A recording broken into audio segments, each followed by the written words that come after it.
अब आती है धर्म की बात, और नॉनवेज का धर्म में उपयोग क्या क्या है इसके बारे में चर्चा। पहला योग। योग के तहत यदि आप नॉनवेज खाते हैं तो आपकी साधना में दिक्कत आएगी, लेकिन तांत्रिक नॉनवेज खाता है, तांत्रिक की साधना का हिस्सा है। तंत्र में 3 चीजें तांत्रिक ऐसी करते हैं जिसको आज तक लोग समझ नहीं पाए और तांत्रिकों का बड़ा अपमान रहा। पहला, मांस भक्षण। दूसरा, योनि धारक। तीसरा, शराब, मद्यपान। ये 3 चीजें जो हैं वो हिस्सा है तंत्र का। अब तंत्र का ये हिस्सा कैसे है इसको थोड़ा समझना पड़ेगा। योग कहता है कि इंसान को काम से मुक्ति होनी चाहिए। काम से मुक्ति के संबंध में योग की जो धारणा है, योग की धारणा है, वो कहते हैं कि हमारे अंदर एक जीव होता है, एक आत्मा होती है। अब ये किताबें कब लिखी गई हैं इस पे एक प्रश्न चिन्ह खड़ा होता है, क्योंकि अभी जो मैं बातें कहने वाला हूं ये योग की पूरी धारणा को हिला देगा। योग कहता है कि हमारे अंदर एक आत्मा होती है और हमारे अंदर हजारों लाखों शुक्राणु जिनमें भी आत्मा होती है। तो उसके तहत यदि हजारों लाखों आत्माओं को हम व्यर्थ बहा देंगे, व्यर्थ निकाल देंगे, तो हमारे अंदर आत्मबल की कमी हो जाएगी। इसलिए हजारों लाखों आत्माओं को रोको, इनको व्यय मत करो, इनको मत निकालो, तो हम महान योगी हो सकते हैं। ऐसी योग की धारणा यही तो है। मैं गलत तो नहीं बोल रहा, कहीं हो तो हमें टोक देना। अब मैं ये पूछना चाहता हूं कि योग की यह अवधारणा लिखी कब गई? क्योंकि हमारे बच्चे शुक्राणु से जन्मते हैं, इसकी खोज तो अभी केवल 300 साल पहले हुई। 300 साल पहले या 300 या 500 साल पहले एक व्यक्ति पश्चिम में था, उसका स्पर्म जो था, उसने टेलीस्कोप का आविष्कार हो चुका था। उसके बाद की घटना है कि उसने एक दिन टेलीस्कोप से वो जो है स्पर्म्स को देखा, तो देखा उसके अंदर कुछ चल रहा है। तो उसने इस पर संदेह उठाया कि इसमें कुछ है जिससे बच्चे पैदा होते हैं। तो अभी 300 साल 500 साल पहले तो हमें पता लगा। तो जब ये बात लिखी गई थी तो क्या इस चीज की खोज हो चुकी थी? और दूसरी बात, फिर योग अगर कहे कि हाँ, कुछ लोग मेरी बात को कहेंगे, अरे योगियों ने तो बहुत बहुत खोज कर ली थी, आप कहाँ चक्कर में पड़े, ये तो पश्चिम की बातें आप कर रहे हो, हमारे योगी तो बहुत पुराने बड़े खोजी थे। तो उनके खोजियों ने एक चीज की खोज की कि आपके शुक्राणु में आत्मा नहीं होती, बल्कि आपका शुक्राणु जब अंडे में टकरा के गर्भाधान करता है उस क्षण पे उसमें आत्मा आती है, उससे पहले आत्मा नहीं होती। शुक्राणु की कोई आत्मा नहीं है, शुक्राणु की तो मात्र एक संभावना है। अच्छा, यानी मर्द कुछ नहीं है, इकट्ठे हो जब जुड़ते हैं, जैसे कहते नहीं, देखो जैसे माइनस और प्लस इकट्ठा होगा, जब इकट्ठा होगा तो लाइट जल जाएगी। अकेले अकेले कुछ भी नहीं, ना इसका है ना आपका। जब मिलते हैं तो वो जो मिलने की घटना है, वो जो विस्फोट है, उस विस्फोट में आत्मा उतरती है। आपका मानना ये है? मेरा मानना नहीं, ये बहुत गहरे में शोध भी है, धर्म जगत की शोधें हैं, और मेरा मानना भी है ऐसा ही होता है। क्योंकि अगर केवल शुक्राणु में आत्मा होती और फिर अगर योग कहता है उसको बचाना, तो वो इसीलिए तो कहता है कि शुक्राणु से एक जीवन आता है।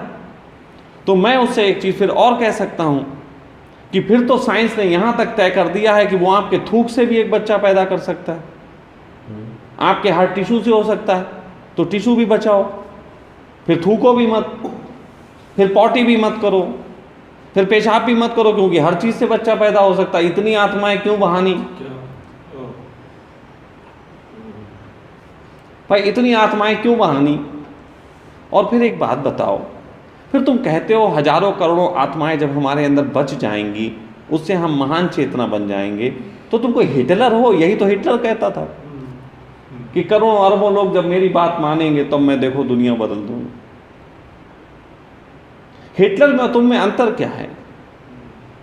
तो धर्म की जो अवधारणा है वो असल में इन चीजों को लेके जब पैदा हुई तो सेक्स का दमन हुआ। जब मांसाहार की भ्रांति के साथ बात हुई तो मांसाहार का विरोध हुआ। योग की बात कर रहा हूं, अभी योगी चल रहा है सिर्फ। और उसमें योगी को डर था कि अगर मैं शराब पी लूंगा तो बेहोशी आ जाएगी, इससे शराब का भय पैदा हुआ। योग में स्त्री से भय है, मांसाहार से भय है, शराब से भय है, योग की धारणा। और मैं कहता हूं योगियों ने आज तक पृथ्वी पे उतने बुद्ध पुरुष नहीं दिए योग के माध्यम से जितने इस पृथ्वी पे तंत्र के माध्यम से पैदा हुए। योग में होता है, मैंने अपने जीवन काल में मात्र 2 पुरुष ऐसे देखे हैं, मात्र 2, क्योंकि लाखों लोगों को जानता हूं, उनमें कह रहा हूं मात्र 2 पुरुष ऐसे देखे जिनके अंदर संकल्प बहुत सघन था और वो स्त्री की तरफ आकर्षित ही नहीं होते थे। मतलब वो होते ही नहीं थे, आकर्षित ही नहीं, सुंदर थे, स्वस्थ थे, विवाह किए हैं उन्होंने, बच्चे भी हुए हैं, लेकिन मैंने उन्हें कभी स्त्री की तरफ आकर्षित होते नहीं देखा। तो 2 संकल्पवान, लेकिन दोनों मीट खाते थे। भाई योगियों ने भी तो बच्चे पैदा किए, ऋषियों ने भी तो बच्चे पैदा किए। ये धारणा बीच में कहीं पे कोई एक आध ऋषि ने, जिसको सेक्स इजीली अवेलेबल नहीं हुआ होगा, कहीं ना कहीं गुस्से में आके ऐसी किताबें लिख दी। मैं तो ऐसे ही मानता हूँ, ये से इसको पकड़ो किसने लिखी, जरा ढूंढो इसको। मैं तो कहूँगा खोज करो, मरणोपरांत इसके ऊपर केस करते हैं, कितने लोगों का इसने मनोबल तोड़ा है। लेकिन आप देखो ना, ऐसी बातें हो बड़ा लोग रस लेते हैं। जैसे एक स्त्री की एक पोस्ट, साधारण सी पोस्ट भी हो, हाय 500 लाइक पहुंच जाती है। और वो पुरुष कहते हैं स्त्री पुरुष पे भेद नहीं करना चाहिए। आप एक ही पोस्ट, आप 2 आईडी बनाइए, एक स्त्री की एक पुरुष की, बिल्कुल सिमिलर पोस्ट दोनों पे डालिए और परिणाम देख लीजिए। ये तो आकर्षण का कारण ही है, पता नहीं कारण क्या है। अब समझे, ये मैं उन पुरुषों की बात कर रहा हूँ जो डिवाइडिंग माइंड है। ये पुरुष लिखते हैं बलात्कारी को सजा होनी चाहिए, छेड़खानी करने वाले की आंखें निकाल लेनी चाहिए, और खुद क्या करते हैं, इनके प्रोफाइल्स में देखो जाके, आपको स्त्रियों पे ये लाइक करते ज़्यादा मिल जाएंगे। और अब इसके लिए ऐसा नहीं है बहुत शोध करने की जरूरत है, अभी तुम फेसबुक वालों को थोड़े पैसे दे के सारा डाटा निकलवा सकते हो। जितने भी लोग ये ऐसे होना चाहिए वैसा होना चाहिए करते हैं, इनके ज़्यादा कुछ झंझट नहीं। एक बस फेसबुक वालों बोलो भाई डाटा निकाल दो इनका, इन्होंने कितनी स्त्रियों को लाइक किया था, कितनों के कमेंट्स अंदर मैसेज बॉक्स में जाके हाय हाय भेजा था, ये सब निकल आएगा। पहली बार तो ऐड फ्रेंड्स किए होंगे, उसमें से मैक्सिमम लड़के ही किए होंगे उसमें। हाँ, वो जो भी मैं कहना ये चाहता हूँ कि ये डिवाइडिंग माइंड पैदा हुआ, ये उस पुस्तक जिसने लिखी उससे पैदा हुआ, ये घटना वहां से घटी। अब दूसरा आ जाते हैं तंत्र की विधि पे। तंत्र की विधि में तीनों चीजों का इस्तेमाल क्यों होता है, थोड़ा समझो। तंत्र ने सबसे पहले ये जान लिया कि शरीर क्या, तंत्र का मतलब ही शरीर। फिर तांत्रिक तो शरीर को पहचानता है, तांत्रिक अपने शरीर को खूब पहचानता है। जैसे मैं तांत्रिक, मैं अपने शरीर को खूब पहचानता हूँ। एक घटना बता दूं जिससे थोड़ा सा आप लोगों को कुछ चीज़ें समझने में आसानी हो जाएगी कि मैं अपने शरीर को कितना पहचानता हूँ। मेडिकल साइंस फेल और की है मैंने। एक घटना घटी मेरे खुद के जीवन में कि लगभग अभी 8-10 साल से मेरा जीवन कुछ ऐसा हुआ कि मुझे कोई किसी भी प्रकार का काम नहीं करना पड़ता, कोई जिम नहीं, कोई कुछ नहीं, किसी तरीके का कोई श्रम उठाना, सामान वामान भी नहीं उठाना, ना सिलेंडर लेने जाना, ना कुछ। तो श्रम मैं करता नहीं, ख़त्म हो गया, लोग सेवा कर रहे, टेंशन मुझे है नहीं, किसी तरीके की दुकानदारी या वो भी मैं नहीं कर रहा। तो ऐसे जीने से कुछ ऐसा हुआ मेरे अंदर कि मेरी इम्यूनिटी कमज़ोर हो गई। अभी जब आप कुछ करेंगे नहीं तो इम्यूनिटी कमज़ोर हो गई। अच्छा मुझे भी इसका कोई पता नहीं, मैं तो जी रहा, अब इम्यूनिटी कमज़ोर है करो, मेरा विल तो मजबूत है, मैं खूब अच्छे से जी रहा, चेहरा थोड़ा सा काला पड़ता जा रहा। तो 2.5-3 साल पहले की घटना कि मुझे जो था, एक लड़के ने कहा स्वामी जी आपका टेस्ट कराते हैं। वो मेरे टेस्ट के लिए मेरा ब्लड लेके गया, तो पता लगा कि मेरा जो था HB केवल 6 में तो आदमी गिर पड़ता है, मेडिकल साइंस कहती 6 में गिर पड़ता है। मुझे उसने जब 6 बताया तो मेरे पिता की मृत्यु भी कैंसर के उससे हुई, तो उसे लगा कहीं कोई आपके कैंसर वाला केस तो नहीं है कि कहीं आपके ब्लड में कैंसर हो गया हो, तो ब्लड की कमी हो रही है। वो भी कोई बात नहीं, हो जाता तो हो जाता, उसमें क्या है, पिता की संपत्ति में जब हम हिस्सा ले सकते हैं तो और भी चीज़ों में आ जाता, तो कोई ऐसी दिक्कत नहीं थी। मैंने भी मैंने जैसे आदत, मैंने भी फेसबुक पे लिख के डाला, मैंने अपना फोटो, और मैंने कहा यार क्या आप लोगों को लगता है इस आदमी को कैंसर है, डाल दिया। जैसे ही लिख के डाला, मुझे कलकत्ता में एक हस्बैंड वाइफ हैं, वो वाइफ डॉक्टर थोड़ा मुझे मानते थे, उन्होंने तुरंत फ़ोन किया और कहने लगे स्वामी जी मैं आपको टिकट भेज रही हूँ, शाम तक टिकट पहुँच जाएगा, कल आप निकल रहे हैं कलकत्ता के लिए और यहाँ आइए, मैं पूरा टेस्ट आपका कराऊंगी, ये चिंता का विषय है। उसने शाम तक टिकट भेजा, मैं और दिव्या दोनों लोग वहाँ पे निकले।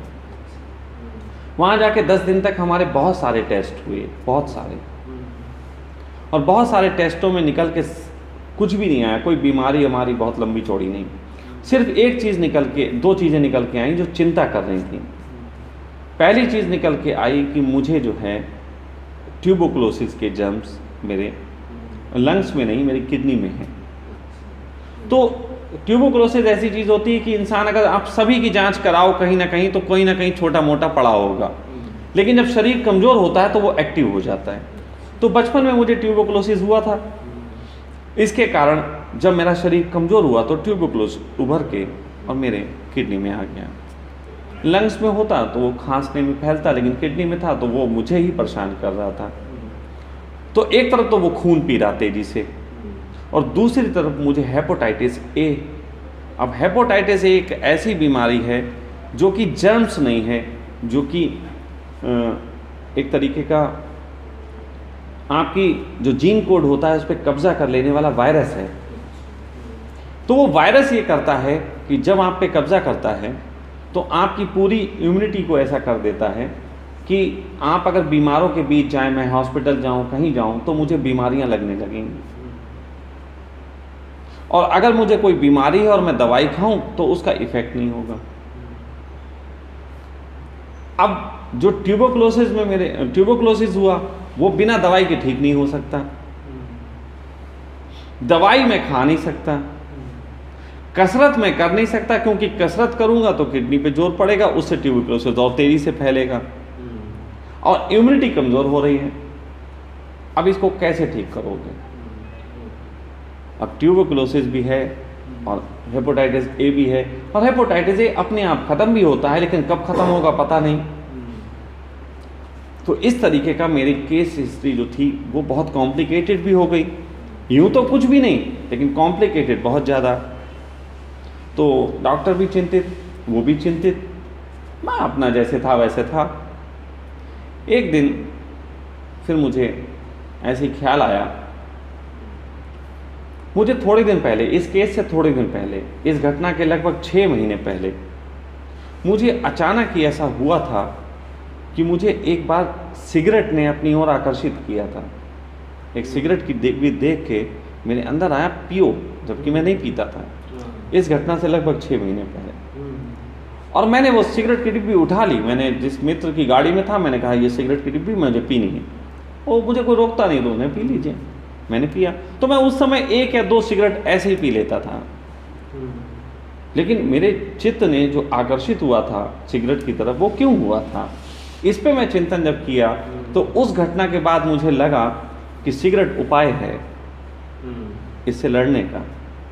अब अगर मैं अपनी इम्यूनिटी को बढ़ा पाऊँ तो वो इम्यूनिटी हमारे ट्यूबरकुलोसिस के ऊपर अपना कब्जा बनाए रखेगी, तो रोके रखेगी, और जो ट्यूबरकुलोसिस है वो जिस समय हमारा हेपेटाइटिस ए ख़त्म होगा तो दवा लेके दूर किया जा सकता है, क्योंकि ट्यूबरकुलोसिस जो है वो योग से सही नहीं हो सकता, वो होगा दवा से ही सही, क्योंकि वो एक जर्म्स है।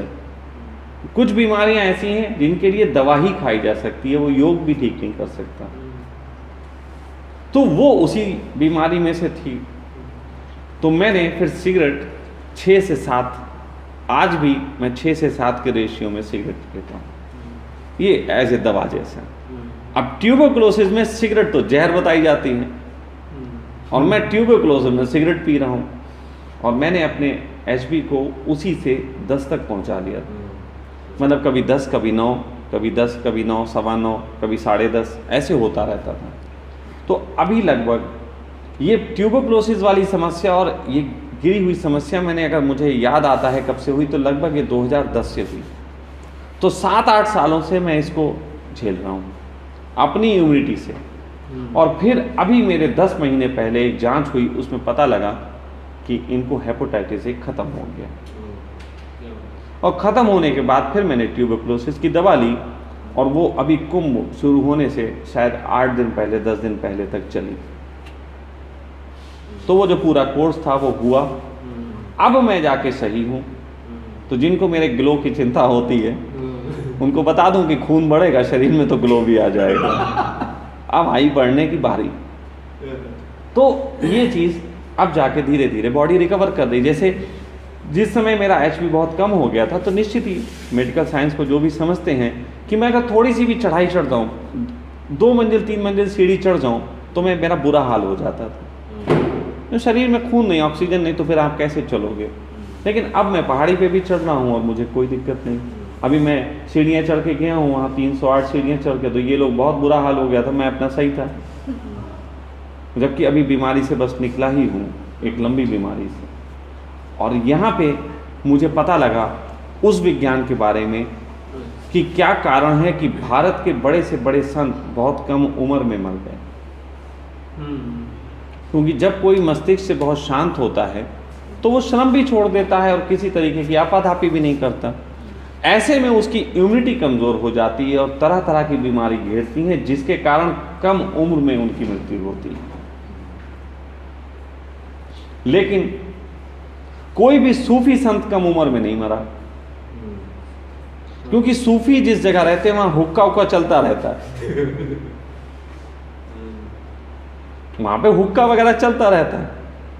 तो मेरा भी थोड़ा सा, मैंने फिर वो हुक्का ही एक तरीके से समझ लीजिए वो अपना, मैंने कहा यार अब यूं तो मैं ठीक हो गया हूं, मैं फिर बंद कर दूं तो फिर अभी समस्या खड़ी हो सकती। अब चालू है, कोई बात नहीं। तो मेरा भी अपना सिगरेट जो है आ जाता है, खूब इकट्ठा बच्चे भेज देते हैं, 20-20, 50-50 पैकेट आ जाते हैं, अपना आराम से मैं अपना लगे रहते हैं क्या एंजॉय करते हैं। इसमें जब अगर एडिटिंग करना तो नीचे डाल देना कि सिगरेट पीना स्वास्थ्य के लिए हानिकारक है, स्वामी जी की बात पे भरोसा ना कर। नहीं कैसा लगा इस पे कोई केस कर देगा कि ये तो सिगरेट पीने की सलाह दे रहे हैं। लेकिन मैं कारण बता रहा हूँ, बुरी सी बुरी चीज़ का भी अच्छा उपयोग। तो ये तो हुआ वो एग्जाम्पल जिससे आप समझ सकते हैं कि एक तांत्रिक, एक तंत्र को उपलब्ध व्यक्ति कैसे अपने शरीर को पहचान लेता है। मैं पहचानता हूँ, बहुत अच्छे से पहचानता हूँ। तो जब तांत्रिकों ने उसको पहचाना तो उन्होंने महसूस किया कि अंदर के, अब सेक्स के बारे में सबसे पहली बात करेंगे। सेक्स, या बताओ मांसाहार के बारे में बात कर ले या तीनों के बारे में करेंगे। तो सबसे पहले आप जो सुनना चाहें मैं वहीं से शुरू कर दूँ। सबसे पहले मांसाहार। मांसाहार पे जो तंत्र ने काम किया उसका कारण था कि तांत्रिकों को ये लगा कि हम जो करते हैं विधि, क्योंकि तांत्रिकों के गुरु नहीं होते, तांत्रिकों के गुरु नहीं होते, और जो गुरु होते हैं वो नियम नहीं देते। मैं भी किसी को नियम नहीं देता। इसीलिए अब तांत्रिकों को वो नियम नहीं देते, तो अपनी यात्रा तुम्हें खुद करनी। अपनी यात्रा जब खुद करनी है और गुरु पता नहीं कहाँ है, अब कैसे मिलेगा, तो अपने को समझना पड़ता है। और उन्हें यह था कि हम ध्यान करेंगे और उसमें तो नींद आती, उसमें नींद आ जाएगी। अब नींद आएगी तो वो गलत है। तो ऐसा करते हैं, पहले नींद से ही लड़ लेते हैं। शराब से ज़्यादा मस्तिष्क पे क्या चीज़ चढ़ती? कोई नहीं। शराब सबसे ज़्यादा। तो तांत्रिक शराब पी के भी तंत्र की साधनाएं करता है। हमसे एक बार अभी 4-5 दिन पहले एक लड़की ने मुझसे पूछा कि स्वामी जी, क्या शराब ध्यान में बाधक है? इसका मतलब शराब पीने का उसका मन चल रहा होगा। मैंने कहा नहीं, शराब कोई बाधक नहीं। तो बोली फिर क्या करना चाहिए, शराब पीना चाहिए कि नहीं? मैंने कहा अगर शराब पीने का भाव ही आए तो शराब पी के ध्यान करना चाहिए। ये नहीं कि तुमने ध्यान कर लिया, ध्यान के बाद 2 ढक्कन शराब मार ली। तुम शराब पियो और उसके साथ ध्यान करो, और दोनों चीजें जब तुम एक साथ करोगे तो कोई ना कोई चीज दूसरे को पटकेगी। अगर शराब बहुत बड़ी चीज है तो ध्यान को पटक देगी, और ध्यान अगर बड़ी चीज है तो शराब को पटक देगा। और जो बड़ा हो उसे स्वीकार कर लो। और निश्चित मैंने ये पाया है कि जो लोग भी दोनों चीज़ों का एक ही वक्त में सेवन करते हैं वो एक दिन शराब ही छोड़ते हैं। एक ही वक्त में कह रहा हूँ, ये नहीं कि बाबा जी का घंटा बजा के आ गए और उसके बाद जो है घर आके 2 पैग मार लिए। वो तो गलत है। वो तो ध्यान भी खत्म कर दिया और शराब भी खत्म। वो तो तुमने नहीं, फिर तो शराब हावी हो गई। क्योंकि भाई अब जैसे 4 लोग प्लेइंग कार्ड्स खेलते हैं तो प्लेइंग कार्ड्स में जो पहले फेंकता है दूसरे वाले के पास ताकत होती है कि उससे बड़ा फेंक सके, तो जो चीज़ बाद में आएगी वो अपना असर ज़्यादा दिखा देगी। तो इस स्थिति में ऐसा होता है कि आदमी फंस जाता है। लेकिन तांत्रिकों ने इसका शुरू से उपयोग किया। उन्होंने कहा मैं नशा करूंगा और नशा करके ध्यान में उतरूंगा, और इसके लिए उन्होंने फिर अपनी परीक्षा बहुत तरीके के नशों से दी। आप कितने ऐसे संतों के बारे में सुनते होंगे कि वो बहुत नशा करते थे। वो बहुत नशा इसलिए नहीं करते थे कि उन्हें नशा करना था। अब कोई बताने वाला जब गुरु नहीं है तो नशा करके अपना ही लेवल आंकते थे कि हम कहाँ हैं। जैसे गुरजेफ अपनी ही परीक्षा लेता था कि हमारा होश कितना। और गुरजेफ के बारे में तो ये बिल्कुल स्पष्ट है कि गुरजेफ की जब मृत्यु हुई तो मृत्यु से पहले उसने क्या किया? उसने कहा कि मामला बहुत हो गया, जिंदगी भर अपना होश हम देखते आए, लेकिन क्या ऐसा है कि जब मृत्यु आएगी तब होश रहेगा? तो गुरजेफ ने अपनी कार बहुत तेजी से दौड़ा के एक दीवार में ठोक दी। हाथ पांव टूट गए, पुर्जा हो गया। और किसी ने गुरजेफ से पूछी कैसे हो? बोले अभी भी होश में है। होश अभी है, इसका मतलब हम जीत गए। इस स्थिति में भी होश बरकरार रहा। तो इस तरीके से तांत्रिकों ने इसका उपयोग किया। तांत्रिक शराबी नहीं होते, उन्हें भूल के शराबी मत मानना। मैं बहुत निकट से रहा हूं उनके साथ। तांत्रिक शराब भी पी लेगा तो उसको कोई नशा नहीं होता। शराब को इतनी बड़ी चीज थोड़ी ना है। लेकिन योगी को शराब का नाम सुनते ही जो है ढीला पड़ जाता है। वो कहता है जैसे कि कुछ गड़बड़ हो जाएगी। अरे एक आध बार पैक मार के देख लो भाई, परीक्षा ले लो, तुमने जो ध्यान साधा उसकी क्या स्थिति चल रही। अगर कहीं शराब से बिगड़ जाता है तो थोड़ी टेस्टिंग करा लो, दोबारा थोड़ा मजबूत कर लो। तो ये तो शराब के संबंध में हुआ। उसी के साथ फिर दूसरा था मांसाहार। एक तो वो है कि ध्यान के साथ शराब का प्रयोग करके देखा जा सके, लेकिन ये तो फिर किसी खास वक्त में होश होगा। ये तो किसी खास वक्त में होश होगा। हम ध्यान भी कर रहे हैं, शराब भी, तो हम तो कंसंट्रेट बहुत ज़्यादा करें तो शराब छोटी पड़ जाती। जैसे मैं प्रयोग कर सकता हूँ, मेरे साथ 5 लोग बैठे और 5 लोग बैठ के शराब पिए। मैंने ऐसे खूब प्रयोग किया कि 4 लड़कों से कहा बैठो, शराब पीते हैं और बराबर से पिएंगे, और मैं ये बता देता हूँ कि किसको नशा होगा और किसको नहीं होगा। जैसे मैं कह देंगे आपको नशा होगा, बाकी 3 को नहीं होगा, मैं बता दूंगा, और बराबर ही पिएंगे। हालत वही होगी कि आपको नशा नहीं होगा, बाकी 3 को हो जाएगा। फिर ऐसा भी कर सकते हैं कि अगले दिन हम कहेंगे हम 3 को नशा नहीं होगा, आप ही को होगा। 3 को नहीं होगा, सिर्फ आपको होगा, तो वो भी फिर हो सकता है। इस पे मैंने बड़े प्रयोग किए, और ये प्रयोग कैसे होते हैं वो बता देता हूं। आप 4 लोग शराब पियो और मैं भी पीऊं, और मैंने जैसे इससे कहा कि तुझे नशा नहीं होगा, बाकी 3 को होगा, तो शराब में जब दूंगा तो मैं इससे पूरी बातें करूंगा होश पूर्वक और इससे खूब गप्पे लड़ाऊंगा। जब गप्पे लड़ाऊंगा खूब तो इसका कंसंट्रेशन बातों में भी होगा, इससे शराब छोटी पड़ जाएगी। अब 3 लोग ऊँग रहे होंगे तो उनको नशा हो जाएगा। और 3 को नहीं कराना है नशा और इसको ही कराना, तो 3 से बात करो और देखो दिव्या ये, और मैं तुम्हें इनसे बता देता हूँ बात करके कि ऐसे ऐसे कर मतलब उन तीनों की आपस में ग्रुप डिस्कशन करवा दिया।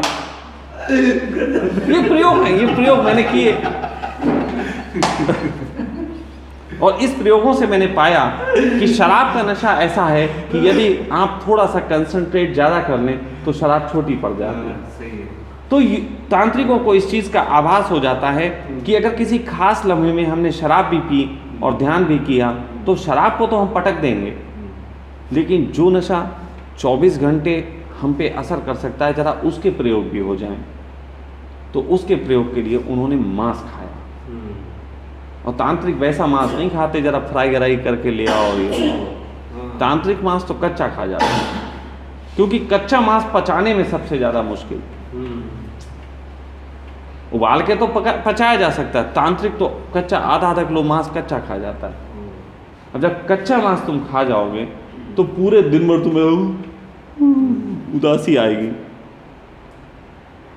दिन भर तुम्हें एक भारीपन रहेगा और उस भारीपन में भी अपने आप को बनाए रखना होशपूर्ण, वो 24 घंटे ध्यान में उतरने की साधना है। आप समझो मैं क्या कह रहा हूं कि 24 घंटे, लेकिन वो साधक खुद ही निर्णय लेगा। अब मैं आपको बता दूं आपको कल से आधा किलो हो गया, हम तो 24 घंटे ध्यान का प्रयोग कर नहीं, और आप डिसाइड करोगे स्टेप बाय स्टेप।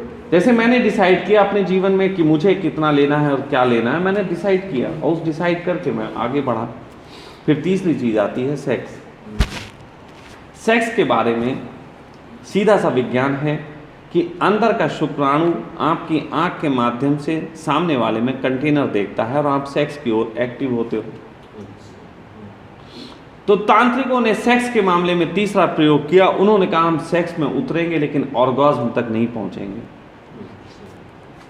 अब सेक्स में उतरे, ऑर्गेज्म होने को हुआ, उन्होंने अपने को रोक लिया, ऑर्गेज्म नहीं होने दिया। उन्होंने कहा स्खलित नहीं होना, बाकी सब करेंगे। और खूब देर तक किया। देर तक तभी किया जा सकता है जब आपके हृदय अच्छा हो, जब आपके लंग्स अच्छे हों, जब आपका हार्ट मजबूत हो, तभी देर तक कर सकते हैं। तो तांत्रिक एक तो प्रयोग शराब के साथ करते थे इसलिए, और वो कंसंट्रेशन पे प्रयोग है, दूसरा प्रयोग उनका भोजन पे, तो उस वजह से उनका लंग्स अच्छे होते हैं। तो वो देर तक सेक्स को करते थे। तो दिमागी सेक्स को तो देर तक करने से समाप्त होता है और उसके बाद ऑर्गेज्म करते नहीं थे। अब सपोज दैट अंदर का एक छोटा सा स्पर्म जो बाहर आना चाहता है वो आपके शरीर पे कैसे प्रभाव देता है, इसके लिए आप पूरे शरीर की कार्यप्रणाली को समझें। जब आप आंखों से किसी स्त्री को देखते हो तो आपका जो स्पर्म्स है वो उस स्त्री में कंटेनर देखता है। जब कंटेनर देखता है तो दिमाग को सूचना जाती है कि हमें बाहर आना है, हमें उस कंटेनर में जाना है। अब जाना है नहीं जाना है पता नहीं, लेकिन दिमाग एक्टिव हो जाता है। जब दिमाग एक्टिव होता है तो दिमाग शरीर को आदेश देता है कि इसे बाहर निकालने की प्रक्रिया आरंभ हो। बाहर निकालने की प्रक्रिया में अब लिंग पे तनाव आना जरूरी है, लेकिन लिंग पे तनाव कैसे आएगा, वहाँ कोई हड्डी तोड़ी ना होती। लिंग पे तनाव आने का एक ही तरीका है कि खून का दौरान वहाँ से ज़्यादा तेजी से रन करे, और उसके लिए वो हृदय को आदेश देता है कि हृदय के पास एक ऐसा चीज़ होती है, एक ऐसा छोटा सा क्या कह लें केमिकल समझ लो, कि वो केमिकल हृदय से लिंग पे पहुंच जाता है और पूरे शरीर का खून का दौरान वहाँ से होता है, जिससे लिंग में तनाव आता है और आदमी सेक्स क्रिया में उतरता है। जब स्पर्म्स बाहर चला जाता है बस मामला ठंडा हो गया, उसने का काम खत्म, अपना सब कुछ ठीक, पैकअप। फिर आदमी को वही स्त्री अच्छी नहीं लगती जिसको वो पहले अच्छी समझ रहा था, यानी कि जो दिमाग का कीड़ा खत्म। फिर अच्छा लगना भी उसी का कारण है। चश्मा उतारो फिर देखो यारो दुनिया नई है, चेहरा पुराना। चश्मा ही तो खेल है सारा। तो उस स्थिति में ये बात तांत्रिकों ने गहरे समझ ली, जैसे मैंने समझ ली। जो बातें मैं बता रहा हूँ ये कहीं कोई किताब में थोड़ी ना लिखी है, ना पढ़ी है। मैंने बहुत पहले समझ लिया कि स्पर्म, और इस पर सदियाँ खोज करेंगे। आने वाले समय में ये सिद्ध हो जाएगा कि आदमी का सेक्स के प्रति जो आकर्षण है वो उसके शुक्राणु का है। तो भविष्य में आदमी को बलात्कार की सज़ा नहीं मिलेगी। बलात्कार की सज़ा ज़्यादा से ज़्यादा देनी है तो उसके स्पर्म्स को रोको। हाँ, और क्या, अपराध जहाँ से हुआ है उस चीज़ को रोको। अपराधी को सज़ा नहीं दी जाती, कानून कहता है कि अपराध के कारण को सज़ा देनी चाहिए। ये पहली बार मैं चिंतन उठा रहा हूँ, इस पर बहुत बड़ा शोध होनी चाहिए। तो ऐसी अवस्था में जब उन्होंने जाना कि ये प्रॉब्लम कहाँ से है, तो अब सपोज दैट कि एक व्यक्ति स्पर्म्स का आया कि करना चाहिए, उसने खूब देर किया और फिर स्पर्म्स बाहर नहीं निकाला, और बाहर नहीं निकाला तो अनसेटिस्फाई भी नहीं था। उसका एक रीज़न होता है। यदि 40 मिनट तक सेक्स को लंबा खींचा जा सके तो आपका स्वस्थ हार्ट मैक्सिमम 40 मिनट तक उस ऊर्जा को वहाँ दे सकता है। अगर वहाँ से ऊर्जा वापस नहीं आई तो हार्ट अटैक हो जाएगा। इसीलिए विएग्रा खा के जो बूढ़े लोग सेक्स में उतर जाते हैं, बहुत लोग हार्ट अटैक हुआ, क्योंकि ज़बरदस्ती ऊर्जा तो वहाँ जाती है लेकिन वापस हार्ट पे नहीं आती, इसलिए हार्ट अटैक हो जाता है। ऐसे में अगर वो सेक्स को 40 मिनट तक आप करो तो 40 मिनट तक करने के बाद सेक्स, फिर वो ऊर्जा तो हृदय वापस मांग लेगा, तो आपको फिर उसमें बहुत इंटरेस्ट नहीं आएगा और आपको ऑर्गाज्म नहीं होगा, इसका पछतावा भी नहीं होगा, क्योंकि शरीर कहेगा सिस्टम फेल। वो अंदर के स्पर्म्स को भी समझा देगा, भैया देखो अब सिस्टम फेल, स्लॉप, सब पहुंचो अपनी जगह, सब अपनी अपनी जगह वापस काम पे लगो। ये क्रिया समाप्त हो गई। ऐसे में तांत्रिकों ने देर से देर तक सेक्स करने का और उसके बाद ऑर्गाज्म करने का प्रयोग एक बार नहीं, 2 बार नहीं, 3 बार नहीं, 4 नहीं, वो हजारों बार करना पड़ता है। अगर 1,000 बार, मतलब साल में 2-3 बार आप ऐसा रोज करो और 1 साल तक लगातार आप ऐसे करते रहो, तो आप पाओगे कि आप सेक्स के मालिक हो गए। क्यों?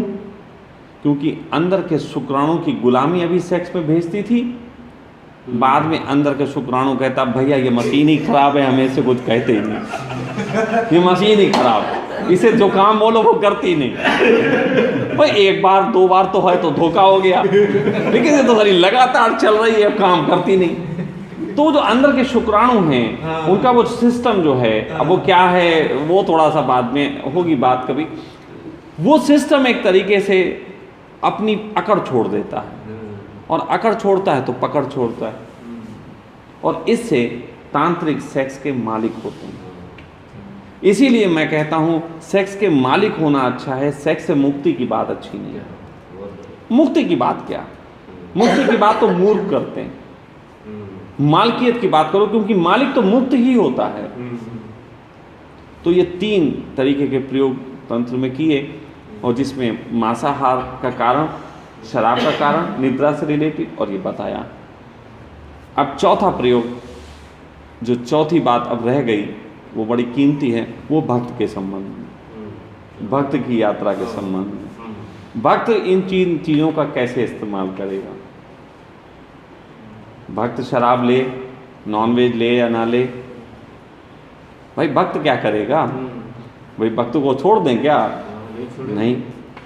तो भक्त की यहाँ पे क्वालिटी ये है कि भक्त का अपना कोई विज्ञान नहीं होता, अपनी कोई चाह नहीं होती।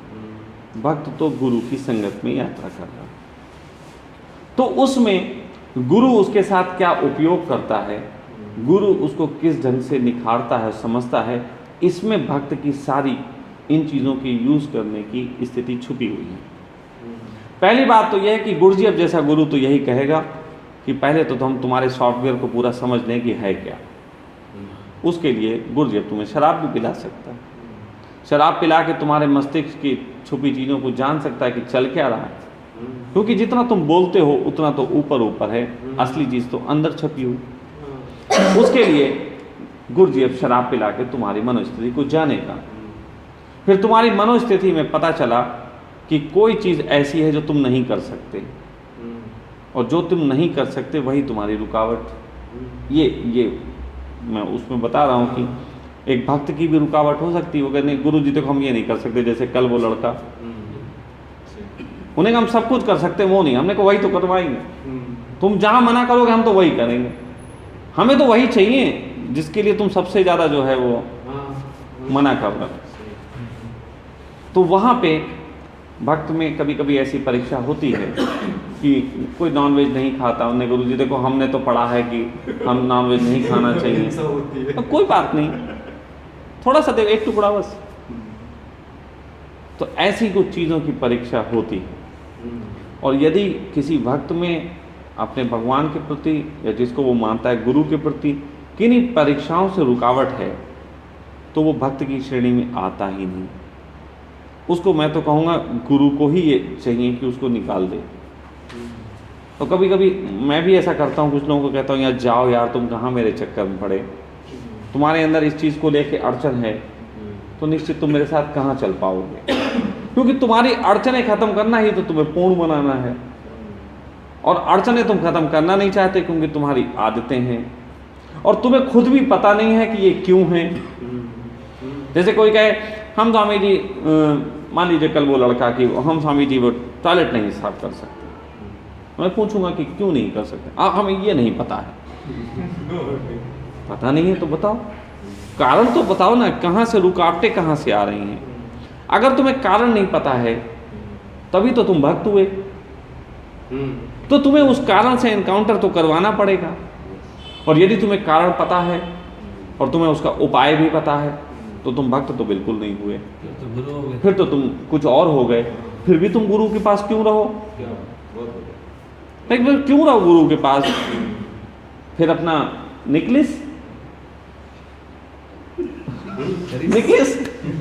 निकलो। तो इस तरीके की छोटी छोटी बातें हैं जिसमें फिर नॉनवेज का भी उपयोग होता है, कभी शराब का भी होता है, कभी सेक्स का भी होता है, और कई चीज़ें होती हैं। तो ये छोटी छोटी रुकावटें इंसान को पार करनी पड़ती हैं भक्त की राह पे। जो भी तीनों तरीके की जो स्थितियां होती हैं, योग, तंत्र और भक्त, उन पे मैंने सिर्फ नॉनवेज ही नहीं, शराब और इस पे भी बात की। यदि किसी का कोई इस पे प्रश्न आता हो, लगता हो कि इस बात में अभी हमारा कुछ उलझाव रह गया, तो वो पूछे तो मैं बात करूँगा। आपने जैसे बताया कि वनस्पति में भी ऊर्जा है, वनस्पति भी बढ़ती है, वो भी जीव हत्या में आपने बताया।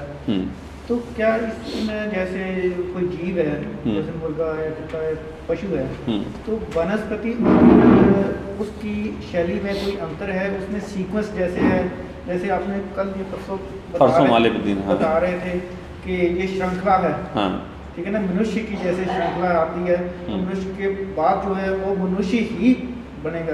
जो जिस स्थिति से आया है कम से कम वो तो रहेगा। तो ऐसे ही पशु और वनस्पति में कौन ऊपर नीचे है? देखिए, वैज्ञानिक शोधों पे आधार पे भी ये जाना जा सकता है कि वनस्पति नीचे का हिस्सा है, उसके आगे का पशु है। पशु वनस्पति खाता है, पशु वनस्पति खाता है। इंसान पशु भी खा जाता है, वनस्पति भी खाता है, दोनों ही खाता है। जबकि ऐसा भी है कि बहुत से पशु भी खा जाते हैं, इंसान को मौका मिल जाए तो वो तो भोजन के रूप में उसको खा जाएंगे। यहाँ पे सिर्फ इतना है कि सब एक दूसरे की डेवलपमेंट के हिस्से हैं, सब डेवलपमेंट का हिस्सा है।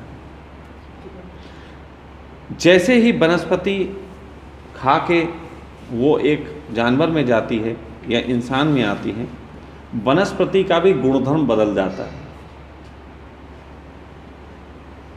वनस्पति का भी गुणधर्म बदल जाता है। जैसे वही वनस्पति जो आप खा के मल के रूप में निकालते हो तो खाद बन जाती है, वही वनस्पति आप बाहर रख के रहने दीजिए, क्या खाद बन जाएगी? नहीं बनेगी, सड़ जाएगी वो। मतलब वो खाद का वो ग्रेड नहीं बनेगा, सड़ तो जाएगी, हर चीज़ सड़ी हुई खाद नहीं होती। हाँ, वो सड़ जाएगी, बस खाद थोड़ी आएगी, वो खाद नहीं बनेगी। तो उसमें एक गुणवत्ता आ जाती है, और उस गुणवत्ता से वो और तरीके की चीज़ों के डेवलपमेंट का कारण बनते हैं। इसीलिए पूरे अस्तित्व में का जो डेवलपमेंट है वो करोड़ों अरबों वर्षों का है, क्योंकि उसमें बहुत तरीके का एक अप एंड डाउन चला है, बहुत तरीके का मिक्सर हुआ है, आज भी चल रहा है, ये कोई रुक नहीं गया है। अगर मैं मुर्गे को खाता हूँ और मुर्गा मेरे शरीर में आता है, तो वो उसका जो शरीर मेरे अंदर जर्ज हुआ, वो जर्ज होने के बाद उन कई तरीके के गुणों से मिलेगा जो मेरे अंदर पाए जाते हैं, और उसके तत्व मेरे गुणों में भी थोड़े से मिलेंगे। तो मैं उस आधार पे भी मानता हूँ कि जो हम खाएंगे उसके थोड़े लक्षण हमारे अंदर भी आएंगे, और साथ साथ हमारे भी थोड़े लक्षण उसके अंदर जाएंगे, ये भी समझना पड़ेगा। यही नहीं है कि उसके लक्षण हमारे में आएंगे, हमारे लक्षण भी उसमें जाएंगे। हम भी एक तरीके के उसके डेवलपमेंट का कारण बन रहे हैं, हम उसके डेवलपमेंट का कारण बन रहे हैं। अब ये बात अभी बड़ा, मैंने कहा ये भी फिर शोध का विषय हो जाने वाली है। हाँ होगी तो कि डेवलपमेंट दोनों का एक दूसरे पे डिपेंड करता है। पहले जैसे अगर हम बच्चे देते थे वो अपने आप देते थे, इतना भागते नहीं थे। अब मुर्जों अब जैसे थोड़ी सी बात बताएं। पहली बात तो ये है कि जल, थल और वायु हमारी 3 स्थितियां हैं। जल है, वो भी एक तरीके की वायु है, और वो भी एक ग्राउंड है जिसमें मछली तैरना और बहना जानती, मछली को उस पर चलना आ गया। थल है, थल पे हमें चलना आता है, थल पे हमें चलना आता है। आकाश में पंछी को चलना आता है, और तीनों तरीके के प्राणी अलग अलग तरीके से डेवलपमेंट किए। जब बहुत छोटा ही वो सेल था, जो इलेक्ट्रॉन, प्रोटॉन, न्यूट्रॉन या एक कोश के जीव, जब वो आगे बढ़ता तो मेढक और टैडपोल से होते हुए कुछ तो थे जो बाहर निकल आए, वो पैरों पे चले, वो इंसान की डेवलपमेंट का कारण बने। कुछ थे जिनके पंख निकल आए, वो आकाश का कारण बने। तो एक जगह ऐसी आई थी जहां से 3 रास्ते फट गए थे। मछली नॉनवेज में नहीं आती। मछली खाने से आपको किसी प्रकार का सुस्ती नहीं आती, मछली तामसी नहीं होती। तामसी सिर्फ वही प्राणी आपके लिए होगा जिस प्राणी की रगें होंगी। हमारे रगों में खून बहता है, हमारे रगों के खून बहने के कारण हमारे खून में जमीन की तरफ भागना और फिर ऊपर खींचना एक कारण है, जिससे आयरन बहुत पाया जाता है। हमारे खून में आयरन होता है, खूब होता है, क्योंकि वो लड़ रहा है। लेकिन मछली के शरीर में जो खून पाया जाता है, वो खून उतना आयरन नहीं रखता, क्योंकि उसमें रगें नहीं है। मछली में जो खून पाया जाता है, वो खून असल में होता भी नहीं है, वो एक तरीके का पानी होता है, वैसा पानी जैसे स्त्रियों को मेंसेस में आता है। तो मछली जो है वो एक प्रकार का ऐसा जीव है जिसे आप नॉनवेज की श्रेणी में रखते हैं, क्योंकि आपको दिख रहा है वो तड़प रही, वो ये हो रहा, आप उसे नॉनवेज मानते हैं। लेकिन अगर उस पर वैज्ञानिक आधार पर पूछो तो वो नॉनवेज नहीं है, वो नॉनवेज नहीं है। नॉनवेज जो है, जो हमें तामसी प्रवृत्ति से हमें अवगत कराता है, वो नॉनवेज वो वाला है जो जैसे कि बकरे, जैसे कि भैंसा, इस तरीके से जो हमारे थल के प्राणी हैं। हम भी थल के प्राणी हैं, हम जल के नहीं, हम थल के हैं। हम थल के प्राणी हैं, तो जितने भी थल पे चलने वाले प्राणी हैं, वो सब प्राणी में रगें होती हैं, उनमें नसें होती हैं, क्योंकि चलने फिरने के लिए जो सिस्टम चाहिए, जो पैर चाहिए और सब चाहिए, इन सब सिस्टम में रक्त का संचार करने के लिए, ऊर्जा देने के लिए नसें होती हैं। वो नसें ही जो हैं हमारी हड्डियों को कड़क और ये सब, मतलब सारा सिस्टम वो जो तैयार होता है वो उससे होता है। और उनमें ही ऐसी चीज़ें होती हैं, ऐसे गुण होते हैं जो हमारे शरीर में तामसी प्रवृत्ति को जन्म दे सकते हैं। मछली तामसी नहीं होती, मछली तो बिल्कुल ऐसी होती है जैसे सेल्फ डाइजेस्ट। मछली को तो आप फ्राई करके आप आराम से खा सकते हो, और उसमें कोई भी ऐसा तामसी तत्व नहीं होता। मुर्गे में तामसी तत्व का परसेंटेज बहुत कम होता है, लगभग 15% तामसी तत्व होता है, 85% वो भी मछली जैसा, क्योंकि वो आकाश का प्राणी है, क्योंकि वो आकाश का प्राणी है। उसमें हड्डियों की जो बनावट है वो थोड़ी बहुत मनुष्य जैसी होती है, लेकिन बहुत हद तक वो मछली जैसी होती है। मछलियों में बिल्कुल एक डिफरेंट होती है, इसलिए मछली को मैंने कहा कि वो बिल्कुल तामसी नहीं है। और फिर हम एक तरफ प्रतिदिन हजारों लाखों हेक्टेयर भूमि कृषि योग्य मकान बनाते जा रहे हैं। एक अनुमान के मुताबिक कहते हैं कि अरबों साल के, मतलब लाखों अरबों साल के मनुष्य जाति के इतिहास में 1 अरब होने में हमें लाखों साल लग गए। अभी मैं कहीं ये मूवी आई थी, एक छोटा सा देख रहा था, हाँ ऐसे ही इस व्हाट्सएप पे शायद देख रहा था कि हमें लाखों साल लग गए 1 अरब प्राणी होने में, और उसके बाद हमने 100 साल के अंदर 2 अरब हो गए, और उसके बाद हम अब 8 अरब हो गए हैं बहुत कम समय में, 200-300 सालों में, जो भी 200-300 सालों में हम 8 अरब हो गए, और 30-40 साल में हम 40-50 अरब प्राणी हो जाएंगे। अब इतने अरब प्राणियों की शाकाहारी भोजन की व्यवस्था करना असंभव है। पृथ्वी इतना बोझ नहीं उठा सकती। हमें तो बहुत जल्दी ऐसे फूड्स पे आना पड़ेगा जिनको हम मांसाहारी या जो भी कहते हैं। अब तो फूड की बात आ गई, अब तो योग गया तेल लेने, अब योग की बात है। हाँ, जब इतने आदमी हो जाएंगे तो योग की बात कहाँ होगी, ना भोग की बात कर लेते हैं हम, यही योग है बस, बाकी कुछ नहीं बचेगा, सिर्फ भोग ही योग हो जाने वाला है। तो ऐसी अवस्था में आदमी को समुद्र का भोजन लेना पड़ सकता है, क्योंकि समुद्र पृथ्वी पे बहुत बड़ी मात्रा में है। जितनी हमारी पृथ्वी है उससे कई गुना ज़्यादा तो समुद्र है, पानी है। तो पानी में रहने वाले प्राणियों पे हमें डिपेंड होना पड़ेगा, या फिर हमें बहुत जल्दी ही 2-4 लड़ाइयाँ लड़ लेनी चाहिए परमाणु बमों वाली, फिर अपने 1-2 लाख बचे दोबारा से प्लान करते हैं बैठ के कि फिर 1 अरब कितने समय में, फिर 1 अरब कितने साल में होते हैं, तो फिर ठीक है। जब 1 लाख आदमी होंगे तो आराम से अपना योग कर लेना, ना पैसे की टेंशन ना घर बार की टेंशन, तब तो रहेगी नहीं। तो फिर तो योग करना, फिर तुम्हें कोई ज़रूरत नहीं है कि नॉनवेज खाना पड़े ना खाना पड़े। लेकिन वर्तमान की स्थिति में तो हम वहाँ बढ़ रहे हैं कि नॉनवेज हमें खाने ही पड़ेंगे, वो हमारी मजबूरियों में एक होने वाला है।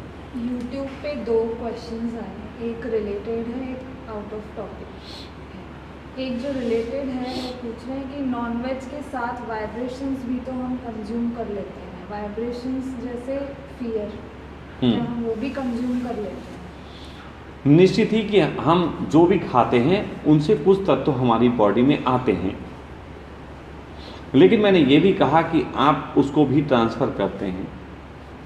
फियर हो गया या कोई भी चीज़ हो गई, ये हमारे भोजन से डिपेंड ज़्यादा नहीं करता, ये डिपेंड करता है हमारे एनवायरनमेंट से। और आपको बताएं कि फियर असल में आता है आपके माँ के पेट से।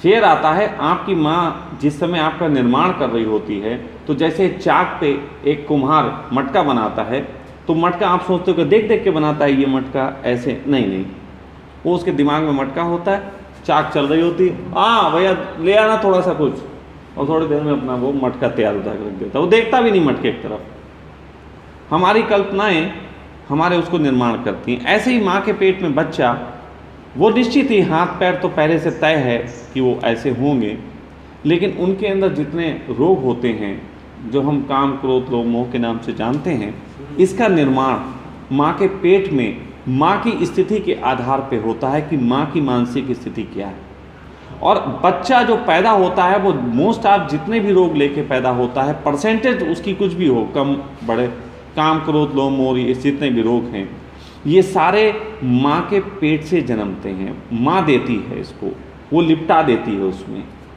और इसीलिए वो जो कुंडली जागरण की साधना है वो करनी पड़ती है उन लोगों को जो रोग लेके पैदा हुए हैं। उन्हें पहले अपने सेल्स को, अपने रोगों को शांत करना पड़ेगा। जब वो रोग शांत हो जाएंगे उसके बाद धर्म की यात्रा होती है, उसके बाद आदमी बिना भय के जी सकता है। तो भय वगैरह जितने हैं वो रोग तो माँ से लेके पैदा होते हैं। फिर आप कुछ खाते हैं उसमें भी भयभीत होते हैं तो उससे भी हो जाते हैं, फिर तो वो चलता रहता है। कुछ एनवायरनमेंट भी होता है, एनवायरनमेंट जैसे अपने आसपास का माहौल होता है ना। नहीं, एनवायरनमेंट नहीं, एनवायरनमेंट को कैच करने का जो ट्रांसमीटर है वो हमारे अंदर ही है। अब जैसे किसी आदमी को अंधेरे में भय लगता है, तो अंधेरा ही अगर भय लगने का कारण हो तो अंधे को भी लगना चाहिए। फिर अंधा तो हर समय कांपता रहता नहीं, उसको नहीं लगता। एनवायरनमेंट उतना रीज़न नहीं है जितना उसको कैच करने वाला रिसीवर रीज़न है। अगर आपकी चित्त की अवस्था क्या है, जैसे मैं अपने बारे में बताऊं, मेरी नॉनवेज की क्या स्थिति रही, मैंने कैसे एनकाउंटर किया। मैं बचपन में नॉनवेज नहीं खाता था। मैं उसके बाद रहा हूँगा 8 या 9 साल का, तब मैं गढ़वाल में एक अपने रिलेटिव के यहाँ गया। उनके यहाँ नॉनवेज का एक इतना बड़ा टुकड़ा वो प्रसाद के रूप में दिया गया। वो भुना हुआ नॉनवेज था, इतना बड़ा टुकड़ा। तो वो जिस भी प्राणी का था, वो शायद बकरे का था। मैंने मुंह में डाला तो च्युइंगम की तरह चबाता रहा, क्योंकि मुझे पता ही नहीं था खाया कैसे जाता है। मैं च्युइंगम की तरह चबाता रहा और वो मुझसे कुछ अंदर नहीं गया। मैं थूक दिया, ने कहा गंदा। पहली स्थिति, मुझे अच्छे बुरे का भान नहीं, मुझे प्रसाद जैसा दिया गया, मैं खाने लगा। उसके बाद थोड़ा आगे बढ़ा। नॉनवेज मुझे कभी ऐसे पसंद नहीं आया, लेकिन लगभग मैं 8th या 9th में थे। हम 4 दोस्त, हमको तय हुआ कि हम नॉनवेज खाएंगे। हमारे घर में नानी रहती थी तो घर में बन नहीं सकता था, जबकि हमारे घर में आधे आधे लोग ऐसे हैं कि कोई नॉनवेज खाता है, नहीं खाता है। जैसे मेरी माँ नहीं खाती, पिता खाते हैं, मेरी सबसे बड़ी बहन नहीं खाती, उससे छोटी खाती, फिर उससे छोटा भाई खा लेता था, उससे छोटी बहन नहीं खाती थी, फिर जैसे मैं खा लेता हूँ और मेरी बहन नहीं खाती, तो एक 4 बटे हुए। तो दूसरी बात, नॉनवेज का ख्याल मुझे 9th में आया। और 9th में जब आया नॉनवेज का ख्याल, तो हमने अपने नौकर से कहा, जो हमारा नौकर था, हमने कहा तुम बनाना, हम लोग लेके आते। तो मेरे 2 दोस्त हमारे साथ गए लेने। तो जब हम लेने गए तो वहाँ हमारे सामने ही काटा गया, जो देख के बर्दाश्त नहीं हुआ। ले भी आए, उसने पका भी लिया, लेकिन वो दिमाग में सीन चल रहा था, और सीन चलने के कारण हम नहीं खा पाए। हुआ ये नतीजा कि मामला नॉनवेज फिर चला गया। उसके बाद लगभग हम 12th पास कर गए थे। मुझे अभी भी याद है, जाड़ों के दिन थे और बरसात हो गई थी, भीग गए थे, और भीग के भागते हुए जैसे तैसे एक होटल में घुस गए थे। एक सरदार जी का होटल था, वहाँ पे नॉनवेज मिलता था। हमारे संग जो लड़का गया था वो ड्रिंक करता था, उसके पास जो थी वाइन थी, जो भी मतलब पीता था, विस्की वगैरह। तो वहाँ पहली बार ऐसा हुआ कि मैंने थोड़ी सी विस्की पी, थोड़ी ठंड लग रही थी उसके कारण। विस्की पीने के बाद नॉनवेज आया तो मैंने कहा चख के देखते हैं। मैंने फिर चख के देखा और मैं खा गया, ईजिली खा गया। तो फिर तो मुझे ऐसा हुआ कि विस्की पीने के बाद खाया जा सकता है। और फिर मैं काफ़ी समय तक फिर जब पीता था विस्की वगैरह, कभी लेता था तो उसके साथ खा लेता था। तो मैंने एक बार सोचा, मैंने कहा ये क्या कारण है कि विस्की लेके मैं खा लेता हूँ, फिर बिना विस्की के फिर प्रयास किया, और मेरे दिमाग में ऐसा कुछ चढ़ा कि मुझे फिर वॉमिट हो गया। मैंने कहा यार ये तो रोग हो गया, चक्कर कहाँ है। मेरी एक आदत है कि मैं हर चीज़ से मुक्त होना चाहता हूँ। मेरे को जो चीज़ फांसती है मैं उससे मुक्त हो जाता हूँ, वो मेरी अपनी तरकीब हमेशा से रही।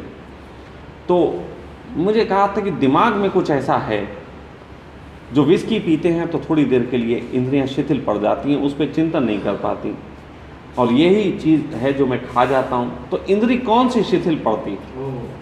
मैं इस पे गया तो मुझे लगा कि यदि मैं कुछ ऐसे प्रयोग करूं जिससे इंद्रियों को उस चीज़ का एक एनकाउंटर किया जा सके जो चीज़ें घबराहट पैदा करती हैं, तो मुझे लगा कि वो जो सीन था उसके काटने का, उससे मुझे एनकाउंटर करना होगा। और तभी की घटना है, लगभग 1 हफ्ते बाद ऐसा हुआ कि मेरे एक मित्र हैं मुस्लिम, उनके बेटे का हकीका था। मुस्लिमों में जो हकीका होता है उसमें क्या होता है कि सामने ही बकरा अकरा काटा जाता है, सब लोग चारों तरफ बैठते हैं, बीच में काटा जाता है, सबके सामने काटा जाता है। और मुझे वहाँ सामने बैठ के उसको कटता हुआ देखा, पूरा कटता हुआ देखा। और फिर मैंने कहा कि बाद में जब हो गया तो मैंने वहाँ से छुरी ली। मैंने उनसे कहा 1 मिनट छुरी दीजिए, अपनी छुरी, उनकी छुरी हाथ में पकड़ी, और एक मैंने उसमें से कलेजी जो भी होती है वो मैंने अपने हाथों से काटी। और मैं फिर उसको लेके किचन में गया और उसकी बहन से कहा, मैंने कहा ये मेरे लिए बना, और मैंने वहीं सामने खड़े होके धो के सब बनवाया। और बनवाने के बाद मैंने खाया, बिना पिए खाया, और मैं खा गया। मैं ये नहीं कहता कि मैं कभी भी नॉनवेज के लिए पागल नहीं हूँ कि नॉनवेज मुझे चाहिए या नॉनवेज बचाओ, मुझे बचाओ नॉनवेज से, ऐसा कोई मेरे अंदर सीन नहीं है। ना खाने का पागलपन है, ना खाने का पागलपन, लेकिन मैं ये कह सकता हूँ कि ये भी एक दमन था जिससे मैं मुक्त हुआ। ये भी एक मानसिक गुलामी थी जिसको मैंने एनकाउंटर से उसको ख़त्म किया। तो इस तरीके की चीज़ें ऐसी करनी पड़ती। तो फेयर की बात जहाँ तक आती है, तो ये एक चीज़ जान लें कि फेयर जो है वो किसी चीज़ को करने से नहीं आता, हमारे अंदर किसी चीज़ से प्रवेश नहीं करता। विचार के रूप में तो किसी चीज़ से प्रवेश कर सकता है, लेकिन अंदर आपके एक हार्डवेयर भी होता है जो उसको एक्सेप्ट करता है। तो आपको उस हार्डवेयर पे और उन विचारों पे, दोनों पे काम करना पड़ेगा। जैसे मैंने किया, तो आप उस फेयर से लड़ सकते हैं, वो चाहे जिस चीज़ का फेयर हो, किसी भी चीज़ का फेयर हो, उससे आपको एक बार लड़ना पड़ेगा, तभी वो बाहर निकल सकता है। क्योंकि हार्डवेयर और सॉफ्टवेयर दोनों मिलके ही हम बने हैं। शरीर हार्डवेयर है और इसमें जो हम सीखते हैं हिंदू मुस्लिम, ये खाओ ना खाओ वो खाओ, ये सब सॉफ्टवेयर हैं। और इन सॉफ्टवेयर को हमारे शरीर को मानने के लिए जो इनबिल्ट प्रोग्राम है, उन्हीं को काम, क्रोध, लोभ, मोह, ईर्ष्या, द्वेष, अहंकार कहते हैं। तो ये 3 चीज़ें हैं, इस तरीके से काम करते हैं। और स्वामी जी, वो जो आपने बताया कि हम जो खाते हैं उसका प्रभाव हम पर भी पड़ता है, थोड़ा सा वो वही बात बताई। ठीक है। और आपने कहा ना कि उस पर भी हमारा प्रभाव पड़ता है। बिल्कुल पड़ता है, ठीक है ना, बिल्कुल। जैसे मुर्गा है या कोई भी चीज़ है, तो उस पर कैसे पड़ता है? उस पर इसलिए पड़ता है क्योंकि वो हमारे अंदर आके जब्त हो रहा है, हमारे अंदर आया है। जैसे मैंने अभी 4-5 दिन पहले वो भी आपको वीडियो बता दिया जाएगा, जिसमें मैंने बताया था कि पुनर्जन्म के क्या कारण हैं। मैंने एक वीडियो में एक चर्चा के दौरान कि आत्मा का स्वरूप क्या है और कौन सी अवस्था में दफनाया जाना, जलाया जाना और किन से क्या इफेक्ट पड़ता है। तो ये जो वीडियो बोला था, अगर आप उसे देखोगे तो आपको कुछ चीज़ें क्लियर हो जाएंगी और उसके बाद इस प्रश्न का उत्तर आपको आसानी से मैं दे सकता हूँ, वरना अभी एक बहुत लंबा फिर एक चर्चा हो जाएगी। सच्चिदानंद का भी आया है। एक और क्वेश्चन कर रहे हैं कि संभोग वाला मज़ा 24 घंटे कैसे बनता है, ऐसे यूट्यूब पे आया। देखो भाई, इसके बारे में जो ओशो जी थे उन्होंने कह दी थी बात, उसको समझो। असल में संभोग वाला मज़ा जो तुम सोचते हो कि वो 24 घंटे स्त्री के साथ जो है वो खेल चलता रहे फकिंग का, वो कभी 24 घंटे नहीं रह सकता। अगर 24 घंटे तुम्हें उस हाल में छोड़ दिया जाए तो तुम पागल हो जाओगे, निश्चित पागल हो जाओगे। लेकिन 24 घंटे वो मज़ा कैसे चलता रहे, तो उस मज़े की बात हो सकती है। वो मज़ा जो है वो टाइमलेसनेस और ईगोलेसनेस का जोड़ है। टाइमलेसनेस और ईगोलेसनेस का जोड़ जो है वो ऑर्गेज्म में जो मज़ा आता है वो टाइमलेसनेस और ईगोलेसनेस का है। थोड़ी देर के लिए तुम समय से मुक्त हो जाते हो और अहंकार से मुक्त हो जाते हो, इसके जोड़ के कारण वो ऑर्गेज्म का मज़ा आता है। तो उस मज़े को तुम अहंकार मुक्त और समय शून्यता के साथ लंबे समय ले सकते हो। उसके लिए भी बहुत लंबी बातें हैं, वो अलग से कभी को कहेंगे उसको कैसे कर सकते हैं। लेकिन टाइमलेसनेस की बात कर रहा हूँ तो कई बार लोग मुझसे कहते हैं कि एक ने कमेंट्स किया था पिछली बार टाइमलेसनेस की बात पे, उन्होंने कहा आप घड़ी क्यों बांधे हुए, टाइमलेसनेस की बात कर रहे हो आप घड़ी क्यों बांधे हुए। तो अभी वो भी देख रहे होंगे तो उनको जवाब दे देता हूँ कि भाई ये सब फैशन है, दिखावा है, करना पड़ता है। और 24 घंटे मजा लेने लग जाओगे ना भाई, तो वो सजा लगनी जल्दी शुरू हो जाएगी। नहीं, वो एक बात है, लेकिन उस मज़े को, उस आनंद की बात कही तो उसके आनंद में कोई सज़ा नहीं होती। वो अगर 2 पॉइंट पकड़ लो, अहंकार शून्यता और समय शून्यता, उस चीज़ के साथ कोई झंझट नहीं है। लेकिन तुम संभोग की क्रिया की अगर बात कर रहे हो तो 24 घंटे वो एक पागलपन ही सिद्ध होने वाला है। तो 24 घंटे की उसकी ज़रूरत नहीं होती। तो इस विषय पे